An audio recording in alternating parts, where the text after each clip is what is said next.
Այսպիսի խնդիրների ուրեմն շուրջ մենք ստիպված ենք եղել առաջ քաշել մի ծրագիր, բազմաթիվ մարդկանց պայքարը ոչ թե վաղվա համար է, այլ այսօրվա, եւ հենց այդ պատճառով մենք որոշեցինք կյանքի կոչել մի նախաձեռնություն, որը ծնվել է ոչ թե գաղափարից, այլ կարիքից։ Ստեղծել ենք Արցախն իմ սրտում բարեգործական հիմնադրամը, որի հիմնական նպատակը Արցախցի տեղահանված զոհված ընտանիքներին աջակցություն տրամադրելն է, ինչպես նաև առաջին եւ երկրորդ կարգի հաշմանդամություն ունեցող անձանց պայթունի զոհ դարձած ընտանիքներին եւս ներառելու ենք։ Այսպիսի խնդիրներ ունենք, օրհասական է եւ կառավարության կողմից բավարար աջակցություն ուրեմն այդ մարդկանց մասով չկա։ Ասեմ, որ կառավարությունը խոստացավ մեզ պայթունից զոհված ընտանիքների կարգավիճակի հարցը լուծել, բայց մինչ օրս այդ խոստումները, ինչպես ասեցի, մնացել են ուրեմն քննարկման մակարդակում, ինչը անընդունելի է։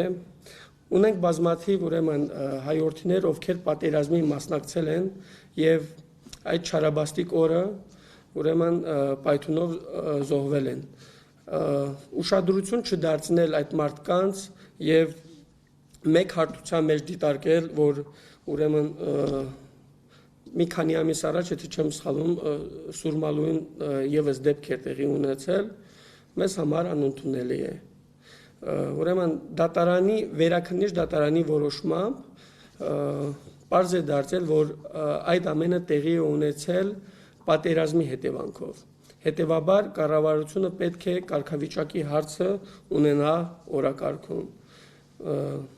Մեկ անգամ եւս նշում եմ, որ իրենցից մեծ սպասելիքներ անկեղծ ասած չունենք, բայց փորձում ենք ելքեր գտնել եւ այսօրվա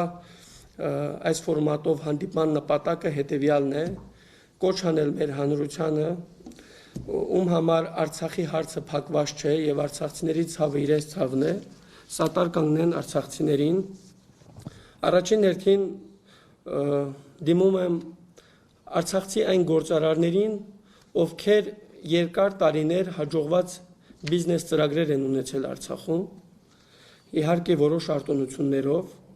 ժամանակն է, որ իրենք առաջինը գան եւ իրենց հայրենակիցների կողքին կանգնեն։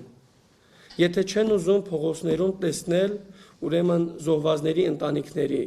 սա ոչ միայն սոցիալական խնդիր է, այլև բարոյական։ Ժամանակն է համախմբվելու եւ միասին լուծելու մեր օրվա խնդիրները։